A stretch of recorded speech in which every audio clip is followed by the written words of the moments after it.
Bom dia, garotada do sétimo ano da Escola Mestre Jesus, que é o professor Newton de História, e hoje nós vamos dar prosseguimento ao nosso conteúdo. Lembrando que nós estamos estudando o capítulo 11, Comércio Atlântico de Escravizados, certo? Nós já conversamos como era o início desse processo de escravização ainda na África, conversamos a respeito do transporte nos navios chamados de tumbeiros, né? Falamos um pouco aí também da resistência que existia muitas vezes dentro desses navios, conversamos a respeito de onde vinham esses escravos, das regiões que vinham esses escravizados e para quais regiões do Brasil eles eram dirigidos.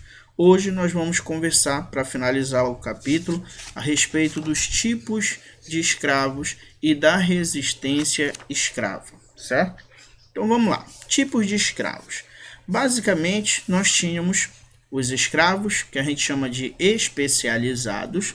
Escravos especializados, gente, eram aqueles que já tinham uma profissão na África, e aqui, quando o seu dono, né, a pessoa que comprava esse escravo, sabia dessa profissão, sabia desse conhecimento desse escravizado, ele colocava para trabalhar nessa área. Então você tinha, por exemplo, os sapateiros, ferreiros, pedreiros, barbeiros, tá? Como eu disse, aqueles que já tinham uma profissão.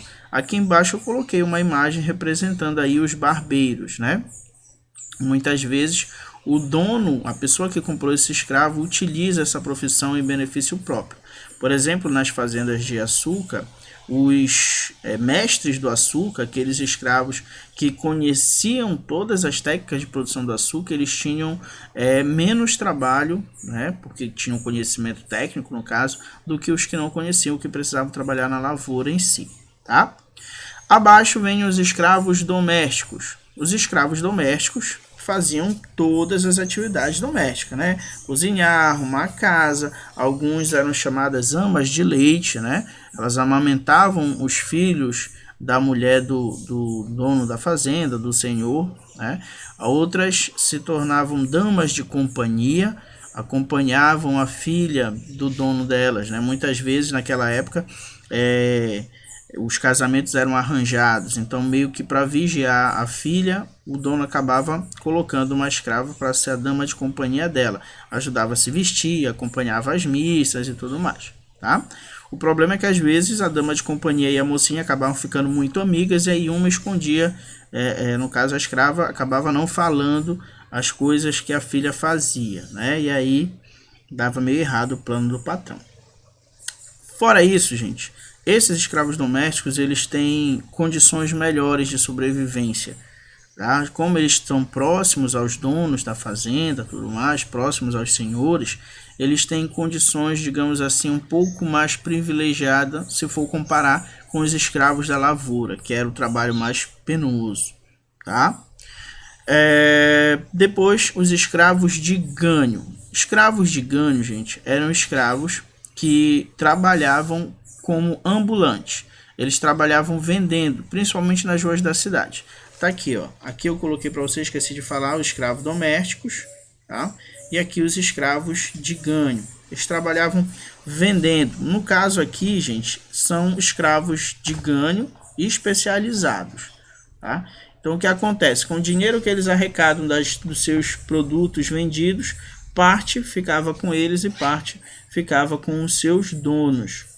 E aí esses escravos de ganho, eu coloquei ali que eles já tinham uma relativa liberdade, porque eles já conseguiam aí se locomover nos centros urbanos, entravam em contato com outros africanos, então por isso uma relativa liberdade, tá? Então, na verdade, você comprava, naquela época, né, comprava-se um escravo e colocava ele para vender algum produto, e isso ia lhe gerar algum tipo de renda.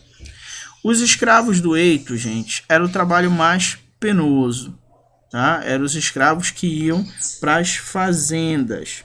Essa galera aí trabalhava de sol a sol nos canaviais, péssimas condições de vida.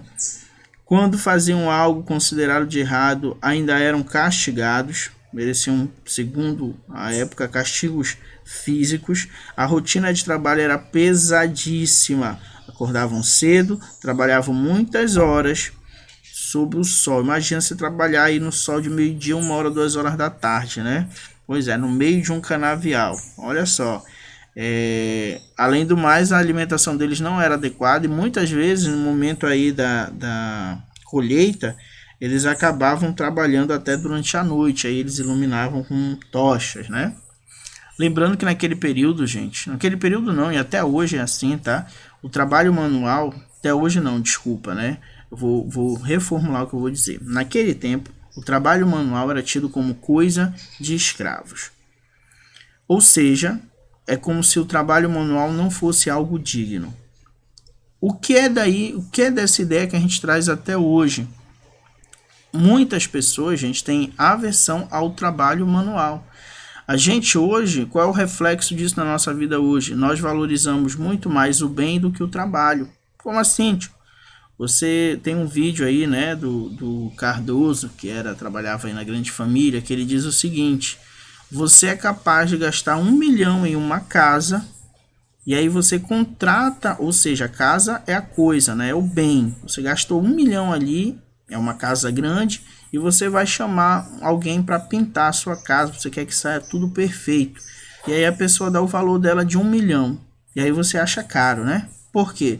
No bem você paga 1 milhão, mas pelo trabalho você acredita que é caro. E aquela pessoa detém ali um conhecimento. Então a gente não valoriza o trabalho, a gente valoriza a coisa. E isso vem desde esse tempo da escravidão, com a ideia de que trabalho manual era coisa, como eles consideravam os negros inferiores, então trabalho manual era um trabalho considerado inferior, certo? Então hoje, se a gente tem esse pensamento de crítica, geralmente as pessoas que passam, observam alguém capinando, um pedreiro, discriminam essas pessoas. Isso é por causa dessa ideia de valorizar o bem e não valorizar o trabalho, o conhecimento. A pessoa que é pedreiro, gente, detém um conhecimento enorme. Eu não consigo levantar uma casa, uma parede que seja. Então aquele conhecimento deve ser valorizado, certo? Então vamos lá. Agora eu vou passar um vídeo para vocês falando um pouco a respeito dos tipos de castigo aí que era dado a esses escravizados.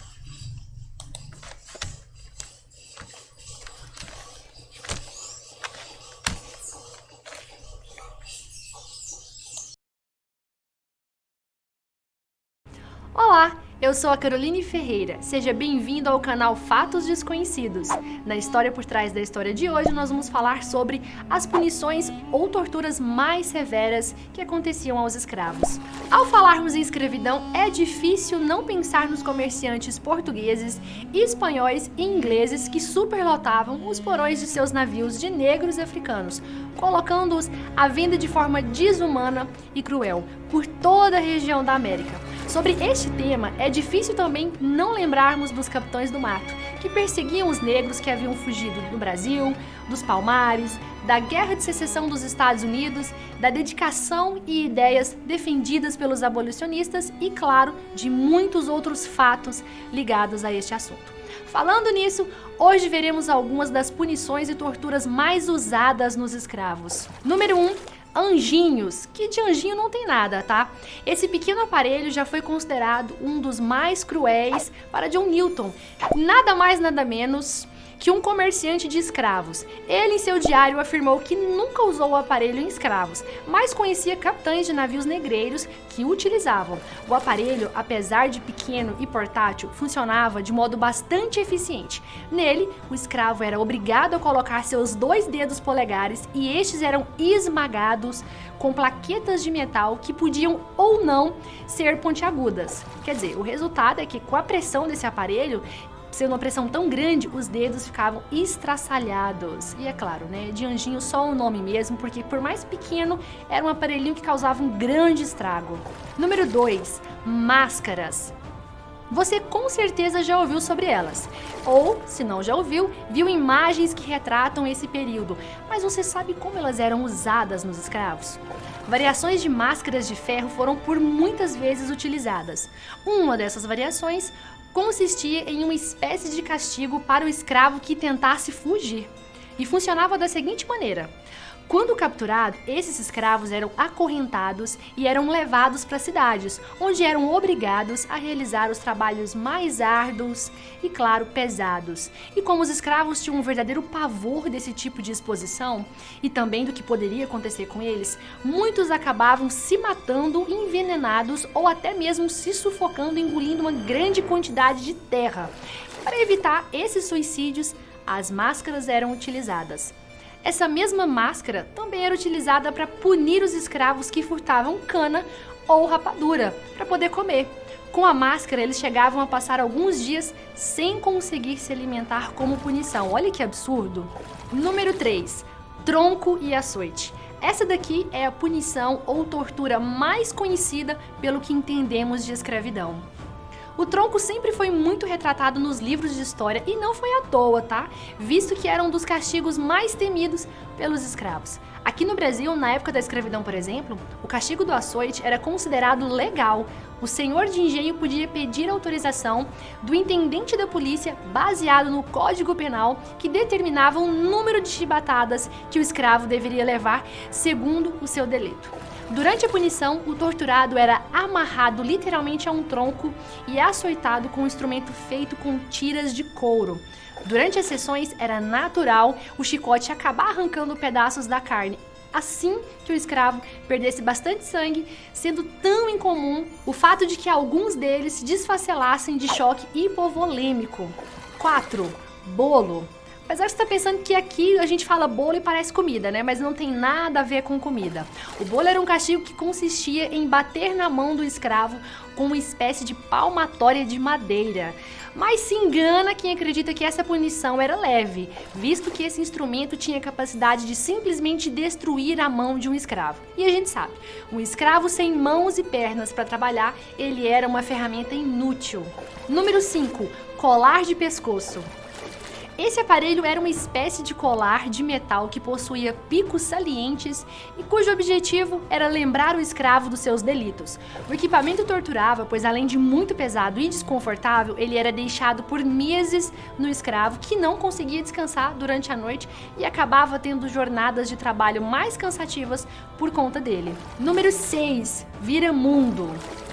O viramundo era um dispositivo de ferro utilizado para prender mãos e pernas. Mais precisamente, o escravo era preso de maneira mais desconfortável possível, exatamente para poder causar mais dor e sofrimento.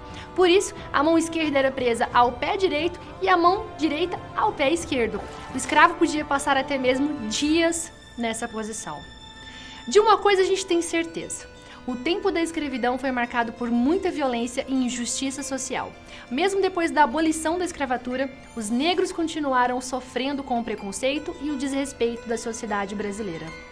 Você consegue imaginar tamanho sofrimento e dor que essas pessoas passaram nesse período e que muitas vezes ainda estão sujeitas a passarem numa sociedade tão racista como a nossa? Se você gostou desse vídeo, deixa aqui pra mim nos comentários o que você achou mais interessante. Um grande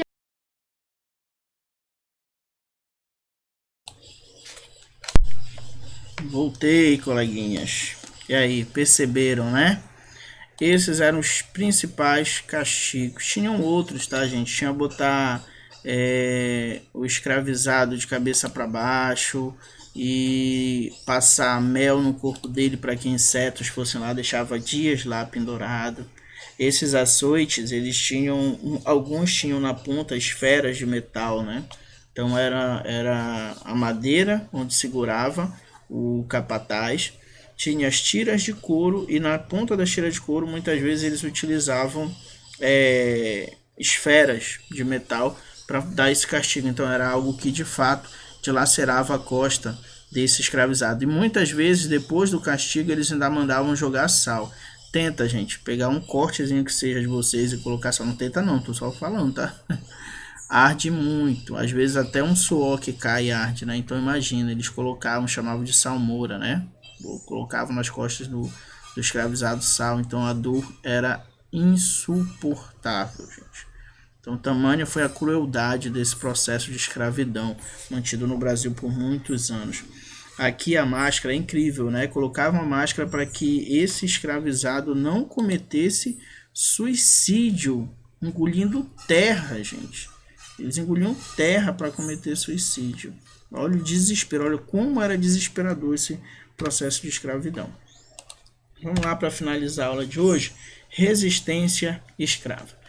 Vamos ver alguns tipos de resistência. Quando a gente fala de resistência escrava, geralmente a gente pensa em rebeliões, né? Rebeliões, fugas, que tá aí já está aí nos pontos ao lado. Mas não existiam só esses pontos de revolta, tá, gente? Esses pontos de resistência. Outras atitudes também passaram a ser consideradas atitudes de resistência, como, por exemplo, a preservação de tradições. Então, no momento que esse africano escravizado chega ao Brasil e ele mantém seu culto religioso, mantém as suas danças, o seu traço cultural, a capoeira, por exemplo, que é desde esse período, existia desde o período da escravidão e resiste até hoje. Então, esses traços, comidas, esses traços culturais, gente, são também resistências. A capoeira, por exemplo, durante um tempo foi considerada crime, né? As pessoas poderiam ser presas e tal se fossem encontradas praticando essa dança. Então, eles resistiram através da preservação da sua cultura, certo? Tivemos as rebeliões, onde os escravos, eu botei um exemplo aqui para vocês, invadiam a casa dos senhores, acabavam matando os senhores de escravos e tudo mais. Tivemos o suicídio como uma forma de resistência, muitas vezes eles preferiam morrer do que continuar sendo escravizado. As fugas em si eram organizadas, né? E o que a gente teve de mais significativo, a questão do quilombo, dos quilombos, né? Fugiam para criar quilombos. E o que eram quilombos? Quilombos, gente, eram comunidades escondidas para onde os escravos fugitivos iriam para tentar sobreviver ali sem ser escravizados. E agora eu vou mostrar para vocês o mais famoso do Brasil, foi o Quilombo dos Palmares, que aí foi durante um tempo organizado e governado pelo Zumbi dos Palmares.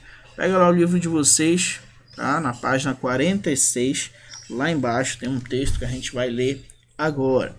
O texto diz assim, ó: por volta de 1590, uma notícia assombrou a capitania de Pernambuco. Um grupo de 40 escravizados havia se amotinado em um engenho de Porto Calvo. Foi um banho de sangue. Eles mataram senhores e feitores, puseram a Casa Grande abaixo, queimaram plantações e fugiram sem deixar vestígios. Mais tarde, descobriu-se o paradeiro dos revoltosos, escondidos dentro de uma mata na Serra da Barriga. Era o começo do Quilombo dos Palmares. Palmares foi uma comunidade que aceitava, além de escravizados, indígenas e brancos perseguidos pelos portugueses. Era quase um país dentro do Brasil. Seu povo guerreiro enfrentou 18 expedições militares organizadas por Portugal, Espanha e Holanda. 4 gerações lutaram contra invasores em Palmares. A última, liderada por Zumbi, foi derrotada pelo bandeirante Domingos Jorge Velho. Esse sertanista enriqueceu vendendo como escravizados os negros que prendeu. Zumbi fugiu, mas foi morto um ano depois, em 1695, e decapitado. Sua cabeça foi exposta no povoado de Recife em 2003.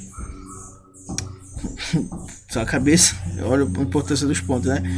Sua cabeça foi exposta no povoado de Recife. Em 2003, a provável data da morte de Zumbi, 20 de novembro, é celebrada como Dia da Consciência Negra no Brasil, certo? Então, o Zumbi foi colocado aí como um símbolo de resistência, tá, gente? Pelo amor de Deus, não foi em 2003 que a cabeça dele foi exposta no povoado de Recife, não, tá? Eu pulei aqui o ponto parágrafo que tinha, desculpe pelo erro. Em 2003 foi estabelecida aí a ideia de 20 de novembro ser o dia de celebrar a consciência negra. Tudo bem? Gente, fica o exercício para vocês da página 45 e 47. E aí na próxima aula a gente entra no último capítulo para a sua terceira avaliação. Espero que vocês tenham entendido. Fiquem com Deus e até a próxima.